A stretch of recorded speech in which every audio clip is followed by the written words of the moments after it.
Hi, I'm Linda, and this is episode 20 in my experiences dating as a senior. What have I learned from dating the 22 guys I discussed in my videos? I still feel the accumulated hurt of the more recent dating failures, but it does dissipate after a while.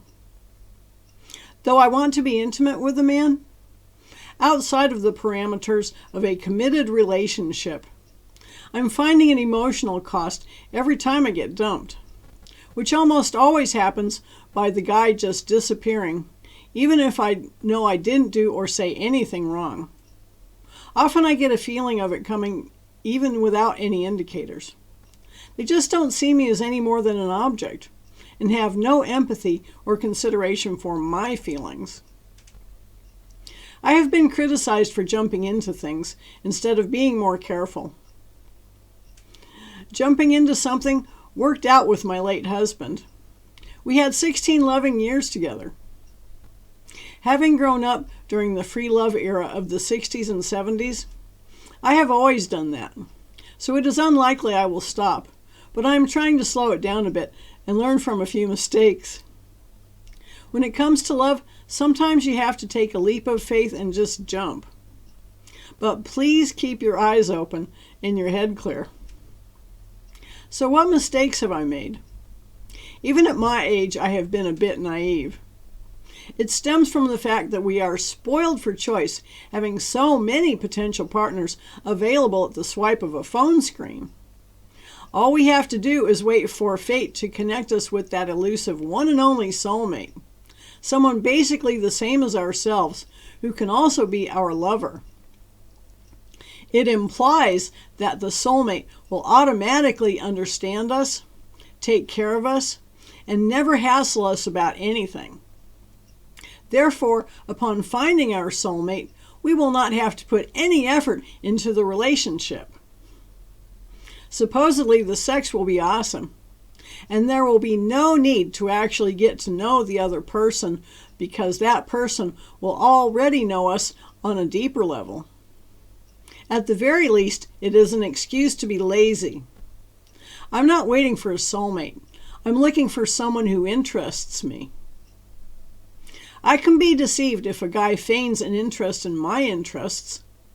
He may just be doing it to get me into bed.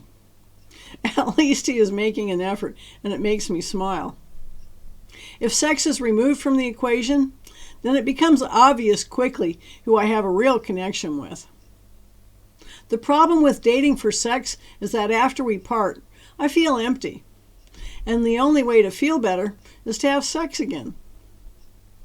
If I date for companionship and enjoy our activities together, I end up with nice memories and feel more fulfilled.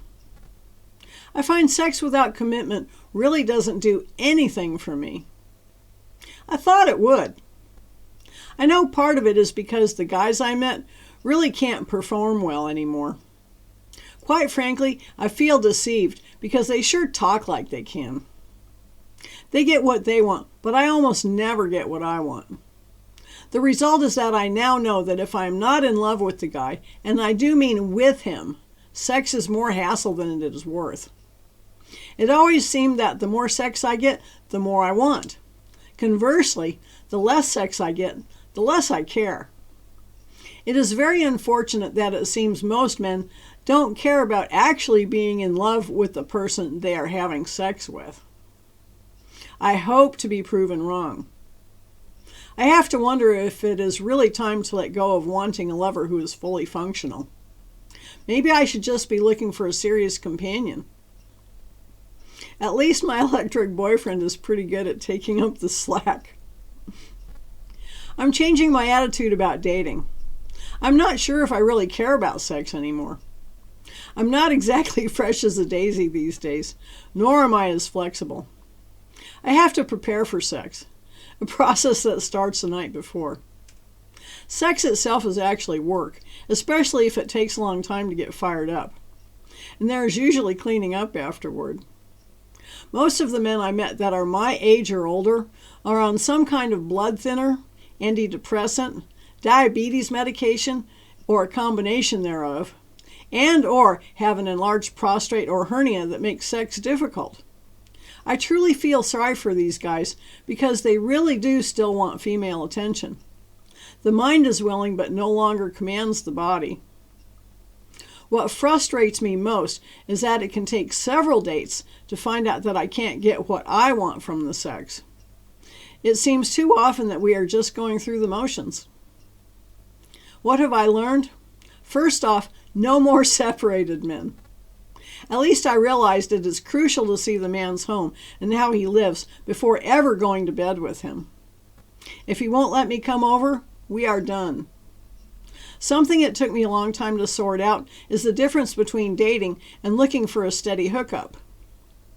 Of the men I met, if they were not just wanting a 1 or 2 night stand, the rest were just looking for a steady hookup and had no interest in developing a partnership.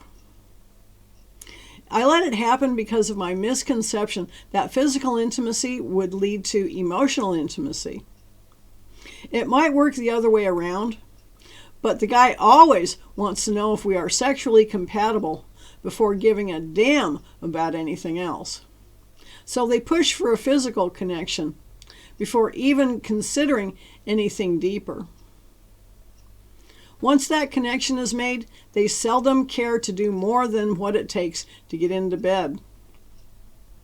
Standing up for yourself, requiring emotional intimacy first, will scare off the posers, but it may also mean you won't be going on dates much. It is a complete waste of time to try to date someone who lives farther than 30 miles. I want someone who is close so I can visit with the man anytime instead of having to wait for when it is convenient for the guy. Even 30 miles can be a problem, but that distance is less of an excuse for ghosting me when the guy has gotten what he wants from the pursuit. Once the reality of real life sets in, the guy usually wanders off. I had been concerned that my videos might be viewed by someone I was interested in on the dating site before I had a chance to tell the guy what I was doing. Turns out it is very rare that a man will make the effort to research me. There was only one who did, and he was fine with it all. Please note that when you give someone your email address, they suddenly have your full name and can research you. I have an old email address of my late husband with just his name and is different from mine, so I use that if I need to. If you make it through the first date, or even a few more, here are some phrases the man may say if he is done with you and is blowing you off permanently. I will be very busy for the next week or two. I'll call you when I have more time. I will be taking a trip shortly. I'll let you know when I get back. I have to go help a relative for a couple weeks. I think they consider this a way of letting us down easily. It is actually a coward's way out. The truth might sting worse to start with, but you can get over it much more quickly than spending days wondering why he didn't call. Please note that it doesn't matter why it ended. That knowledge will not change the outcome. The reason will likely be different with each rejection. Don't try to second guess it. If you think you should change something about yourself to reduce rejections, never do it for someone else because the chance will not last once you see it didn't make any difference to anyone else. You are beautiful as you are, so any changes need to be natural and not forced, or they won't take. It is okay to make an effort to be the best you can be naturally. Just don't try to mold yourself into someone else's concept of who they think you should be, because you will never be happy with it. If the guy is genuinely interested in you, he will want to connect with you every day, even if there is not much to talk about. Having things in common is important. However, it is not a guarantee of a working relationship. Similar attitudes about everyday situations seem to matter more. Different degrees of cleanliness, being a day or night person, pets, tolerance of other people's actions, income, free time, sex drives, and even children can all become a deal breaker. At my age, we are less tolerant. What we accepted with someone in the past, we may no longer accept in a new mate, like smoking, drinking, drugs, or living too far away. We do not need the drama and may well be better off alone than to accept an out-of-balance situation. It really is a minefield in dating land at any age. Your heart may lead you into it, but make sure you wear your common sense armor, listen to your gut feelings, and keep your sword of dignity handy in case you need to stand your ground. I recommend fleeing when it becomes obvious you don't want the same things. It could save your heart and your life. If you like this video, please give it a thumbs up and subscribe.